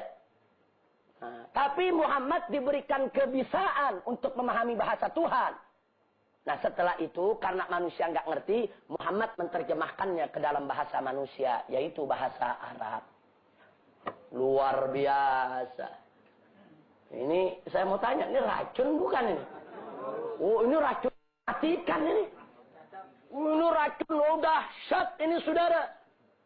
Nah, maka itu ini jawabannya agak panjang dan agak rinci. Nanti saya bacakan dan saya jelaskan. Kita lihat. Bagaimana cara jawabnya? Saudara. Kita jawab dengan tafsir Al-Quran. Yang pertama kita katakan dengan tegas Al-Quran bukan teks bahasa. Titik. Kenapa? Al-Quran justru menjadi rujukan utama dalam bahasa Arab yang fasih. Bagaimana itu bisa terjadi? Perhatikan. Saudara. Jika Al-Quran merupakan teks bahasa. Jika. Na'udzubillah min jika. Nah, ini kan kita mengandai-andaikan Al-Quran teks bahasa. Waliyadzubillah min dzalik. Jika Al-Quran merupakan teks bahasa. Mestinya Al-Quran tunduk kepada kaidah dan karakteristik bahasa Arab. Mestinya Al-Quran tidak menggunakan lafaz atau kata yang tidak dikenal masyarakat Arab saat itu. Mestinya semua kata yang ada dalam Al-Quran adalah lafaz yang orang Arab saat itu paham. Nah itu kalau tunduk kepada bahasa Arab. Kenyataannya Al-Quran merubah kaidah dan karakteristik bahasanya seperti makna karomah dan ikhwah. Ini yang pertama dulu, sebelum saya lanjutkan. Saudara, orang Arab jahiliyah kalau dengar karomah, itu yang mereka paham adalah kemuliaan seseorang karena banyak istri, banyak anak, banyak harta, tinggi kedudukan. Itu karamah. Tanya orang Arab yang mana saja di zaman jahiliyah, kalau sudah bicara karamah, banyak anak, banyak istri, banyak harta, kedudukannya dihormati. Dan ini tertuang dalam syair-syair Arab klasik. Datang Al-Quran. Dirubah itu makna oleh Al-Quran. Al-Quran menyatakan, inna akramakum indallahi atqakum. Kata Al-Quran, karamah itu, kemuliaan itu, bukan karena banyak anak, bukan karena banyak istri, bukan karena banyak harta, bukan karena takwa. Berarti secara semantik, Al-Quran sudah merubah makna bahasa. Oh, luar biasa. Jadi Al-Quran nggak tunduk kepada istilah jahiliyah. Enggak. Nah, diperbaiki oleh Al-Quran. Itu istilah jahiliyah tidak benar. Karamah itu jangan dikait-kaitkan dengan banyak anak, banyak istri, banyak harta, dan tinggi kedudukan. Karamah itu harus dikaitkan dengan takwa. Subhanallah. Ini terobosan. Makanya kita katakan Al-Quran nggak tunduk kepada kaidah bahasa Arab yang berlaku di masyarakat jahiliyah. Tidak. Al-Quran dia tunduk kepada yang diinginkan oleh Allah Subhanahu wa ta'ala. Karena ini kalam Allah, wahyu Allah. Kemudian, mari kita lihat lagi. Begitu juga kata ikhwah.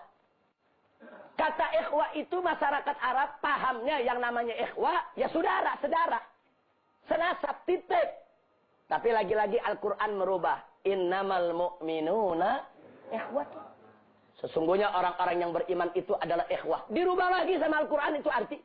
Yang sudah berlaku dalam masyarakat jahiliyah dirubah. Subhanallah. Nah, makanya Al-Quran tidak tunduk kepada bahasa Arab yang berlaku di masyarakat jahiliyah. Tapi bahasa Arab harus tunduk kepada Al-Quran. Kalau Al-Quran sudah merubah itu makna, bahasa Arab harus ikut makna Al-Quran. Tidak boleh ikut makna selain makna Al-Quran. Alhamdulillah. Nah, kemudian mari kita lihat lagi. Nggak sampai di situ.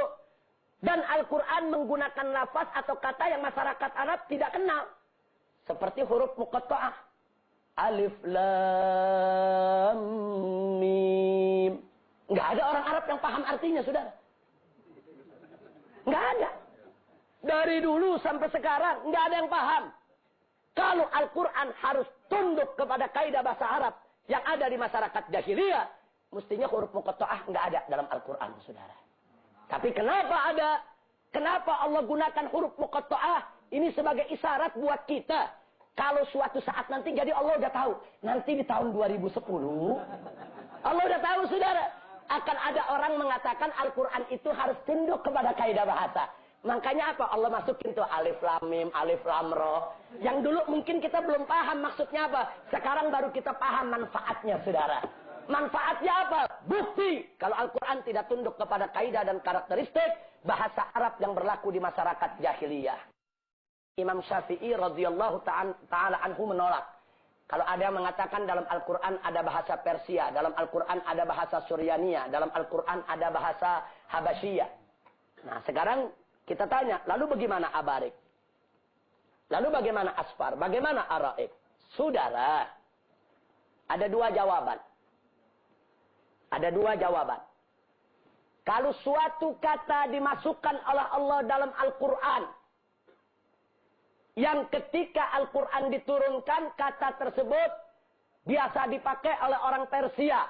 Atau biasa digunakan oleh orang Habasyiyah. Itu bukan berarti itu bahasa mereka. Dengan Allah mencantumkan di Al-Quran, satu, menunjukkan bahwa kata-kata tersebut sebenarnya aslinya adalah bahasa Arab. Titik. Cuma karena proses zaman, kata-kata itu sudah jarang digunakan oleh orang Arab. Terjadi asimilasi bahasa. Pertukaran bahasa. Sehingga bahasa tersebut digunakan oleh masyarakat Persia. Masyarakat Arab sendiri udah nggak pakai lagi, saudara. Tapi bukan berarti itu Persia punya. Bukan. Nah, sehingga begitu Al-Quran menyebut Abarik, Araik, kemudian Asfar, itu menunjukkan kalau itu semua adalah bahasa Arab yang sudah punah, jarang digunakan oleh masyarakat Arabnya sendiri. Sehingga Al-Quran menginformasikan bahwa itu adalah bahasa Arab dan harus dikembalikan ke dalam bahasa Arab. Alhamdulillah. Jadi jangan dibulak-balik, saudara. Makanya Imam Syafi'i ngotot, nggak ada bahasa Persia dalam Al-Quran. Tapi kalau bahasa tersebut sudah umum digunakan di Persia, ya, itu betul. Tapi asli bahasa itu Persia, Imam Syafi'i menolak. Tidak ada. Asli bahasa itu bahasa Arab. Karena Allah mengatakan, Inna anzalnahu Qur'anan Arabiyyan. Berarti tidak ada bahasa lain dalam Al-Quran kecuali bahasa Arab. Sekurang-kurangnya, andai kata betul itu bahasa Persia, andai kata betul, sekurang-kurangnya, begitu masuk Al-Quran, berarti sudah diarabkan. Sekurang-kurangnya. Nah, tapi kalau Imam Syafi'i mengatakan bukan Arab, itu memang aslinya bahasa Arab kok. Nah, cuman dipakai. Asimilasi bahasa itu biasa. Lewat perjalanan sekian ratus tahun. Yaitu pertukaran di antara umat manusia. Kira-kira jelas tidak? Nah, artinya apa, saudara? Andai kata Al-Quran tunduk kepada teks bahasa Arab yang ada di masyarakat jahiliyah, mestinya abarik, asfar, aroik nggak ada dalam Al-Quran. Orang jahiliyah nggak kenal. Nggak paham, saudara. Nah, kenapa Al-Quran bawa itu ayat? Karena Al-Quran tidak tunduk kepada kaidah bahasa yang berlaku di masyarakat jahiliyah. Justru Al-Quran meluruskan. Bahasa kalian ada yang kurang, yang kalian sudah tidak gunakan. Al-Quran kembalikan itu kata-kata di dalamnya. Berarti Al-Quran menjadi sumber rujukan bahasa Arab. Jadi bukan Al-Quran merujuk ke bahasa Arab. Bahasa Arab yang mesti merujuk kepada Al-Quran. Kira-kira sampai di sini jelas tidak? Nah itulah. Nah begitu pula soal Rasam Utsmani. Ini orientalis dengan liberalis mengatakan Rasam Utsmani kan gundul. Bisa dibaca dengan beberapa variasi. Nah jadi itulah yang melahirkan banyaknya bacaan. Tunggu dulu. Rasam Utsmani yang gundul itu tidak melahirkan banyak bacaan. Hati-hati, saudara. Jadi jangan sampai di antara umat Islam tertipu. Rasam Utsmani itu gundul. Karena gundul bisa dibaca dengan beberapa kemungkinan. Sehingga lahirlah beberapa kiroat. Itu nggak betul. Kiroat lahir bukan dari Rasam Utsmani. Kiroat lahir dari bacaan Nabi. Nabi yang baca. Nabi baca cara begini, Nabi baca cara begitu, Nabi sampaikan kepada umatnya. Rasam ngikutin bacaan. Nah, tadi kan kita udah bilang, manuskrip ikut bacaan. Bukan bacaan ikut manuskrip. Karena kalau bacaan ikut manuskrip, bahaya. Kita buktikan, saudara. Mari kita lihat. Saya kasih contoh satu saja dalam surat Al-Fatihah. Ini dulu dalam Rasam Utsmani, ya tidak ada titiknya. Ini ya mestinya tidak ada titiknya. Nun juga tidak ada titiknya. Tapi nggak apa-apa. Perhatikan, ini dalam Rasam Utsmani tertulis begini. Al-Imam Hafiz dan Imam Al-Kisai membaca dengan memanjangkan mim. Maliki yaumiddin. Maliki yaumiddin. Mimnya panjang. Sementara Imam Warsh dan Qalun memendekkan mim. Maliki yaumiddin. Maliki yaumiddin. Pendek. Malik. Yang satu Malik. Dua-duanya bisa dibaca. Nah, apakah bacaan ini karena tulisannya tidak ada harokat? Bukan. Karena kedua bacaan ini datang dari Nabi. Nabi yang ngajarkan kepada sahabat ini, Nabi ajarkan Maliki. Kepada sahabat yang ini, Nabi ajarkan Maliki. Jadi kiroat itu memang datang dari Allah kepada Nabi. Dengan beberapa kiroat, Nabi ajarkan kepada umatnya. Andai kata bacaan, saudara, harus tunduk kepada tulisan. Kenapa kita tidak baca Malaka Yaumaddin? Bisa Malaka. Nah, itu kan Malaka kan berarti pakai fi'il madhi, pakai past tense. Dia telah memiliki Yaumaddin. Atau dinnya kenapa kita tidak ganti dengan dain? Yaumaddain, hari utama. Nah, kenapa kita tidak baca Yaumaddin? Tidak ada imam yang baca Yaumaddain. Tidak ada imam yang baca Malaka Yaumaddin. Tidak ada. Kenapa? Karena bacaan bukan tunduk kepada tulisan. tulisan ini bersumber dari bacaan Nabi. Karena Nabi cuma baca 2 tadi, Maliki dan Maliki, nggak boleh kita rubah atau menambah dengan bacaan yang lain. Kira-kira jelas tidak? Nah, berarti saya mau tanya, kalau begitu, bacaan yang tunduk kepada tulisan atau tulisan yang tunduk kepada bacaan? Tulisan tunduk ke bacaan. Bacaan datangnya dari Nabi. Nabi dapat dari Allah. Nah, makanya di sini hati-hati. Tidak ada seorang imam, seorang sahabat, seorang muslim pun yang membaca malaka atau ad-dain. Ini maaf, ini hanya mesti dibuang. Ad-dain. Nggak ada. Karena tidak ada riwayat dari Nabi kita Muhammad sallallahu alaihi wasallam. Nah, maka itu tadi kita katakan Rasam Utsmani tunduk kepada qiraat, bacaan, bukan sebaliknya. Kira-kira jelas tidak? Iya, mudah-mudahan besok-besok kalau ketemu sepilis bisa jawab ini. Amin ya rabbal alamin. Nah, sekarang bagian keempat. Tadi kan ada 5 kan? Yang keempat, teks Al-Quran adalah teks historis. Ini kata mereka. Artinya, mereka katakan Al-Quran yang diturunkan pada abad ke-7 Masehi terikat kuat dengan realitas dan budaya masa itu. Sekaligus sangat dipengaruhi oleh bahasa yang ada. Sehingga Al-Quran tidak bisa melepaskan diri dari fenomena historis ketika ia diturunkan. Karenanya, teks Al-Quran lahir dari historis tersebut dan hanya merupakan rekaman situasi adat budaya masyarakat abad ke-7. Masyarakat Arab abad ke-7. Sehingga Al-Quran ke depan perlu mengadaptasi dengan perkembangan sejarah selanjutnya. Nah, ini sebetulnya kalimat terakhir itu tujuan mereka. Nah, tujuan mereka Al-Quran ini terpengaruh oleh sejarah. Makanya ke depan jangan anti dong dengan perkembangan sejarah. Kemana sejarah itu berkembang, Al-Quran harus ikut perkembangan zamannya.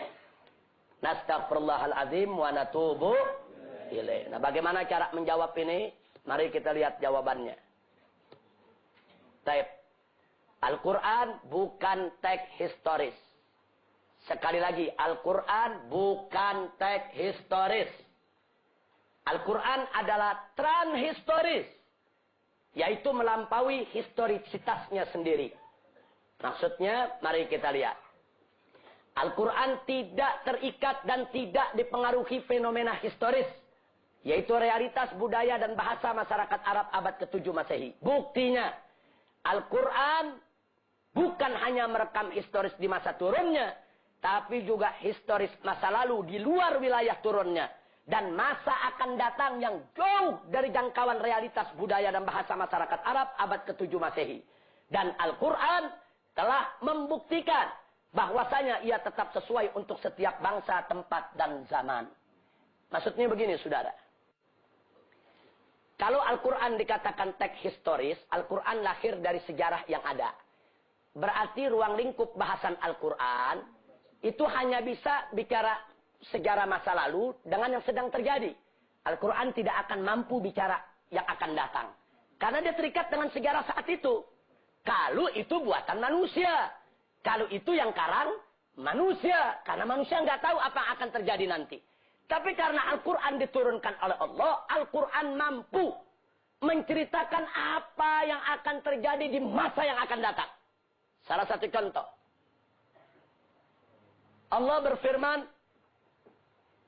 dalam Al-Quran tentang bulan. Wal qamari idza tasaq. Tentang bulan. Nah, yang menarik Allah nyatakan dalam ayat-ayat selanjutnya. Latarkabunna tabaqan an tabaq. Allah kasih tahu. Engkau, hei manusia, akan naik ke angkasa setingkat demi setingkat. Latarkabunna tabaqan an tabaq. Kau akan naik ke angkasa. Kau akan sampai ke bulan. Tapi tabaqan an tabaq. Setingkat demi setingkat. Baru tahun 1967 manusia bisa ke bulan. Beritanya sudah ada 14 abad yang lalu, saudara. Artinya Al-Quran transhistoris. Melampaui historisitasnya sendiri. Yang belum terjadi di zamannya, nggak masuk di akal manusia. Al-Quran sudah sebutkan, kau nanti bakal ke bulan. Kau akan naik ke angkasa. Subhanallah. Jadi bagaimana mungkin Al-Quran lahir dari sejarah? Kalau Al-Quran lahir dari sejarah, Al-Quran cuma cerita sejarah masa itu saja, saudara. Nah, tapi ternyata Al-Quran mampu mengungkap hakikat sejarah manusia modern yang akan terungkap 14 abad kemudian. Alhamdulillahirabbil alamin. Makanya Al-Quran tetap cocok, munasib untuk setiap bangsa, tempat, dan zaman. Sekali lagi, alhamdulillah. Kira-kira jelas tidak sampai di sini? Kepala mulai anget dikit ya. Yang terakhir, kelima. Nah, saya nggak apa-apa. Ini perlu. Anak muda khususnya. Makanya bagus. Kalau ada yang nyatet, ada yang merekam, ini bagus. Biar Anda bisa ulangi lagi, bisa dengar lagi. Yang kelima, hermeneutika Al-Quran. Teks Al-Quran adalah teks manusiawi. Nah, sebetulnya tujuannya kemari. Itu teori-teori yang tadi tuh sebenarnya kamuflase aja. Panjang lebar ngomong, ujung-ujungnya Al-Quran buatan Muhammad. Udah gitu aja maunya mereka. Nah, cuman muter-muter pakai teori. Wah, istilahnya yang serem-serem. Relativisme, skeptisisme. Wah, luar biasa itu istilah. Tapi ujung-ujungnya apa? Al-Quran buatan Muhammad. Itu aja ujungnya, saudara. Nah, sekarang mari kita lihat apa yang mereka katakan. Al-Quran sebagai kalam ilahi. Nah, ini hati-hati nih, bahasanya luar biasa di sini. Al-Quran sebagai kalam ilahi mesti mengadaptasi diri dan menjadi kalam manusiawi agar dimengerti manusia. Karena jika Allah bicara dengan bahasa Tuhan, maka manusia sama sekali tidak akan mengerti. Sebab itu saat Al-Quran diturunkan, proses tanzil namanya, itu masih merupakan kalam ilahi dengan bahasa Tuhan. Namun ketika Muhammad menyampaikannya kepada masyarakat Arab, dengan pemahamannya terhadap teks, ini disebut proses takwil, proses menerjemahkan, maka Al-Quran sudah berubah menjadi kalam manusiawi dengan bahasa Arab, sehingga Al-Quran menjadi teks manusiawi. Luar biasa. Coba lihat, saudara. Makanya saya nulis begini banyak-banyak istighfar. Astagfirullah tiap ngetik, astagfirullah tiap ngetik, astagfirullah. Ya bukan ini, kalian kan menghina Al-Quran, menghina Allah dan Rasulnya. Nah, tapi kalau kita lihat bahasanya akademis, ilmiah, rapi, oh luar biasa. Makanya banyak yang terkecoh. Nah, sekarang kita lihat jawabannya, saudara. Mari kita lihat tafsir Al-Quran. Al-Quran bukan teks manusiawi. Titik. Nah, penjelasannya Al-Quran bukan buatan Muhammad. Tapi makna dan redaksinya datang dari Allah. Nah, untuk menjawab yang tadi, mari kita lihat. Allah subhanahu wa ta'ala menjamin dalam Al-Quran bahwa Al-Quran adalah wahyu Allah yang diturunkan kepada Rasulullah sallallahu alaihi wasallam, bukan buatan manusia. Sebagaimana termaktub dalam surat Al-Haqqah ayat 44 dan 46 dan An-Najm ayat 3 dan 4 yang kita baca di awal pengajian tadi. Allah sudah jamin bahwa ini datang dari Allah, bukan dari Muhammad. Bahkan Nabi tidak menambah, tidak mengurangi sedikit pun juga. Bahkan Allah ancam. Kalau coba-coba ditambah dan dikurang, Allah putuskan urat, yaitu daripada tali jantungnya. Nah, jadi Allah udah jamin. Ini kita berpegang kepada Al-Quran. Dan Allah subhanahu wa ta'ala yang menurunkan Al-Quran dalam bahasa Arab. Bukan Nabi yang menerjemahkannya. Sebagaimana termaktub dalam surat Yusuf, Taha, Az-Zumar, Fusilat, Asy-Syura, Az-Zukhruf. Di mana Allah menyatakan, Inna anzalnahu Qur'anan Arabiyyan. Nah, di sini yang perlu kita garis bawahi. Semua bahasa adalah ciptaan Allah subhanahu wa ta'ala. Dan dia, Allah subhanahu wa ta'ala, bebas menentukan bahasa mana saja yang dikehendakinya untuk menjadi bahasa pengantar firman-Nya agar dimengerti manusia. Saya tanya, Allah menurunkan kitab suci dengan bahasa Ibrani. Boleh tidak? Boleh. Ada manusia berhak untuk melarang? Enggak. Enggak ada, saudara. Allah menurunkan Injil dalam bahasa Suryani. Boleh tidak? Boleh. Itu hak Allah. Enggak bisa kita mendikte Allah. Nah, sekarang Allah ingin menurunkan Al-Quran dalam bahasa Arab. Boleh tidak? Boleh. Itu hak Allah. Andai kata Allah ingin menurunkan Al-Quran dengan bahasa Jawa. Boleh tidak? Boleh. Kalau Allah yang mau, sudah. Tapi dari sekian juta bahasa yang dipilih oleh Allah adalah bahasa Arab. Itu hak Allah. Jangan kita ngatur Allah. Allah nggak boleh dong pakai bahasa Arab. Nah, emang kita mau ngatur Allah, saudara? Nggak boleh. Kalau dia katakan bahwa di sana ada bahasa tersendiri, dia mesti buktikan bahasa yang mana. Kalau cuman kira-kira, asumsi, tebak-tebakan, ya jangan ngomong. Anak kecil juga bisa tebak-tebakan. Oh mungkin, oh Tuhan itu bahasanya jadu-jadu kali ya. Oh mungkin bahasanya au-au. Nggak bisa. Nggak boleh kita tebak-tebakan, saudara. Apa yang kita tidak tahu, uskut, tutup mulut, jangan bicara yang kita tidak paham. Yang jelas bahwa Allah menurunkan firman-Nya dalam bahasa yang Allah pilih. Yaitu bahasa Arab. Itu hak Allah. Nah, kira-kira jelas tidak? Nah, jadi jangan tertipu dengan ungkapan-ungkapan seperti tadi. Tidak. Jadi Allah turunkan dari Lauhil Mahfuz ke Baitul Izzah fi sama'id dunya. Itu dalam bahasa Arab. Dari Baitul Izzah kepada Nabi dalam bahasa Arab. Nabi menyampaikannya kepada umat manusia juga dalam bahasa Arab. Atas keinginan siapa? Atas keinginan Allah. Bukan atas keinginan Nabi. Mana dalilnya? Inna anzalnahu Qur'anan Arabiyan. Kira-kira sampai di sini jelas tidak? Paham semuanya? Jadi kesimpulannya Al-Quran itu dari manusia atau Allah? Al-Quran itu buatan Muhammad atau wahyu Allah? Wahyu Allah subhanahu wa ta'ala. Nah sekarang kita buat perbandingan-perbandingan. Jadi berdasarkan tafsir Al-Quran, Al-Quran bukan teks.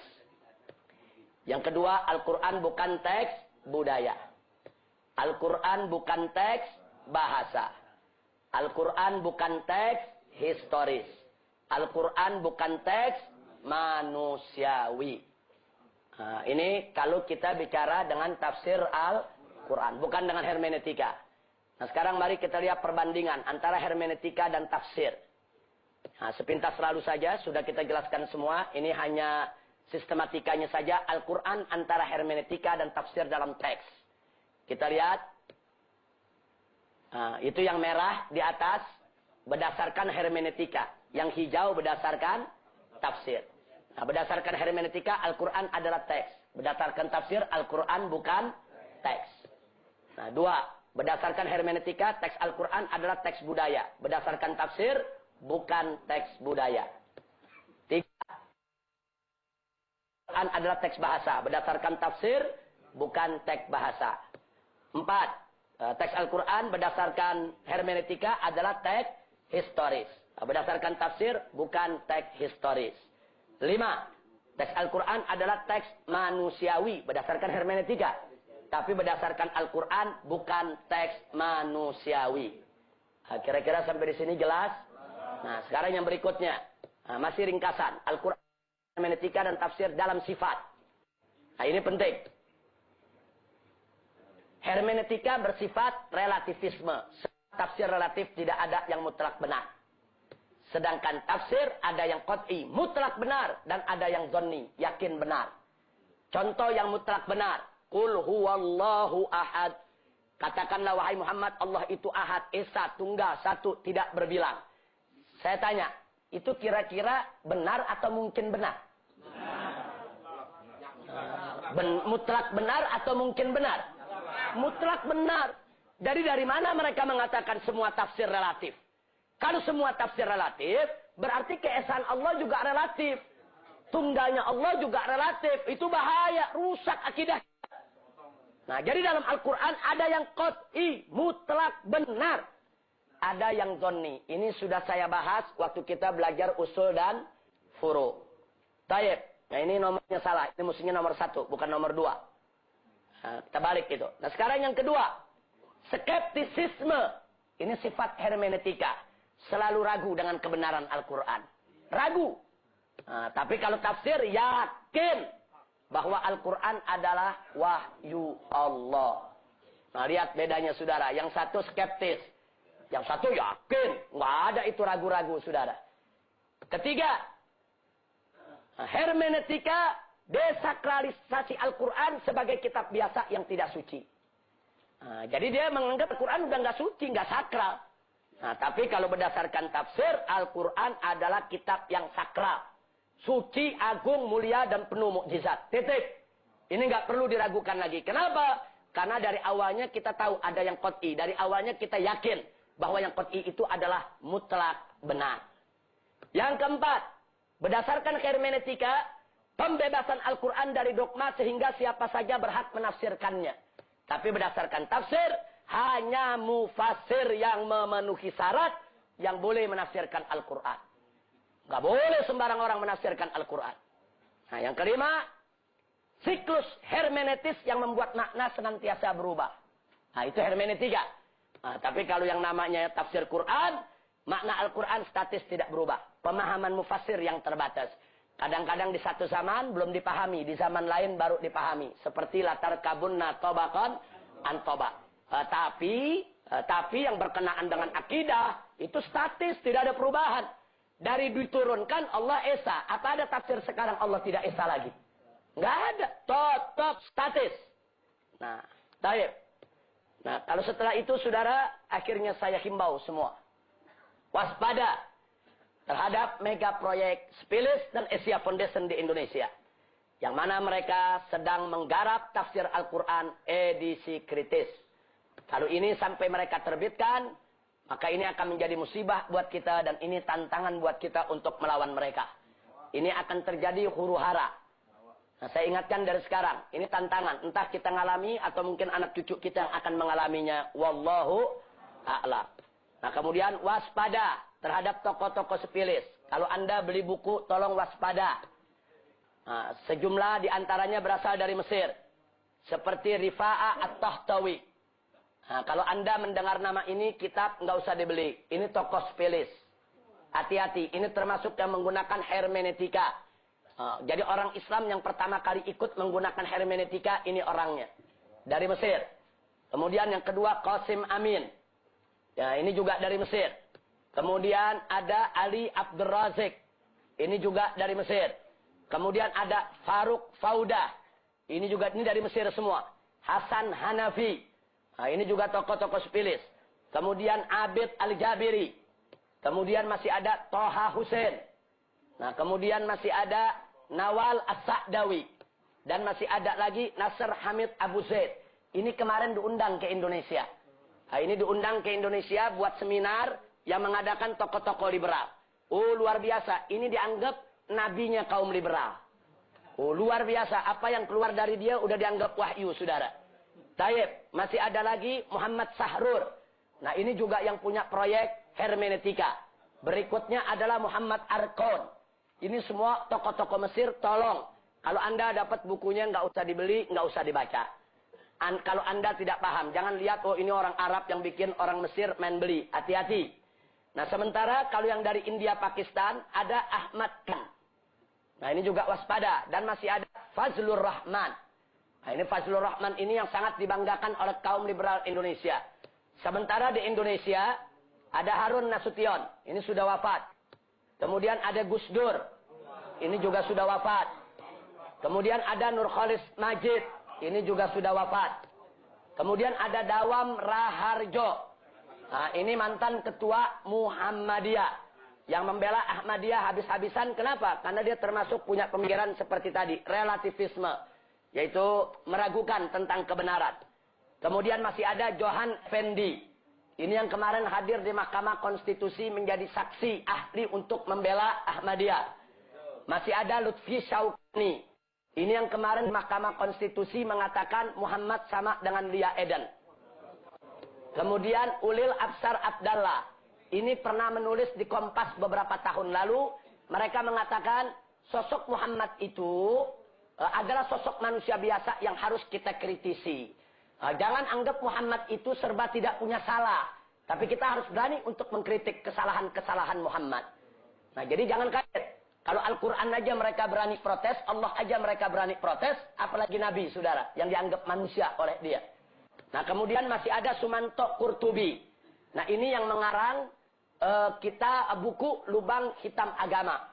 Dia mengatakan di situ bahwa kepahlawanan Muhammad di dalam kitab-kitab sejarah itu sama dengan cerita James Bond 007. Oh, luar biasa ini, saudara. Galil adab ini. Nah, terus dia katakan, Al-Quran itu, kata dia, itu hanya merupakan hasil konspirasi antara Jibril Muhammad dan kaum Quraisy untuk kepentingan masyarakat Quraisy. Bahkan dia katakan untuk memperbudak umat manusia kepada kepentingan bangsa Quraisy. Ini bukan fitnah. Dia karang bukunya dan bukunya kita punya, saudara. Nah makanya tolong hati-hati dengan tokoh-tokoh sepilis ini. Hati-hati, jangan sembarangan beli. Nah mudah-mudahan Allah selamatkan kita semua. Nah akhirnya kita tutup pengajian kita dengan firman Allah dalam surat At-Taubah ayat 32. A'udzu billahi minasyaitonir rajim. Bismillahirrahmanirrahim. Yuriduna an yutfi'u nurallah biafwahihim wa ya'bahu illa ayyutimmu nurahu walau karihal kafirun. Jadi Allah menyatakan dalam ayat ini yuriduna, mereka ingin an yutfi'u nurallah, memadamkan cahaya Allah biafwahihim, dengan mulut-mulut mereka. Wa ya'ballahu, dan Allah tolak itu semua. Allah tidak menghendaki itu semua illa an yutimma nurah, kecuali yang Allah inginkan adalah menyempurnakan cahayanya. Walau karihal kafirun, walaupun orang-orang kafir akan membenci. Kemudian di dalam surat As-Saff ayat 8 faqala ta'ala yuriduna yutfi'u nurallah biafwahihim wallahu mutimmu nurih walau karihal kafirun. Shadaqallahul azim. Allah menyatakan mereka ingin memadamkan cahaya Allah biafwahihim, dengan mulut mereka. Wallahu mutimmu nurih, dan Allah akan menyempurnakan cahayanya. Walau karihal kafirun, walaupun orang-orang kafir itu membenci. Jadi apa yang dilakukan kaum liberal? Mereka ingin memadamkan cahaya Allah, cahaya Al-Quran, cahaya Islam, dengan mulut mereka, dengan teori mereka, dengan metodologi mereka, dengan tulisan mereka, dengan ucapan mereka. Tapi jangan khawatir, Allah sudah janji kepada kita semua, wallahu mutimmu nurih. Allah akan sempurnakan cahayanya, walau karihal kafirun, walaupun orang-orang kafir itu akan benci, saudara. Nah, jadi ini jaminan dari Allah. Yuk, mari sama-sama kita menjadi pembela-pembela Allah, yaitu yang memenangkan agamanya. Allah berfirman dalam ayat yang lain, ya ayyuhalladzina amanu kunu ansarallah. Hei orang-orang yang beriman, jadilah kamu sebagai pembela-pembela Allah. Allah itu tidak butuh dibela. Tapi kenapa kita disuruh menjadi pembela Allah? Menurut ahli tafsir, yang dimaksud membela Allah, membela ajarannya, membela agamanya, membela kitab sucinya, membela nabinya, membela daripada agamanya, daripada orang-orang yang ingin menghancurkannya. Mudah-mudahan kita termasuk Ansarullah. Nah ini yang ingin saya sampaikan pada kesempatan, yaitu pada hari ini. Mudah-mudahan manfaat untuk kita semua, dan mudah-mudahan ini akan menjadi benteng bagi kita di dalam menghadapi yaitu hujatan orang-orang kafir kepada kita. Amin ya rabbal alamin.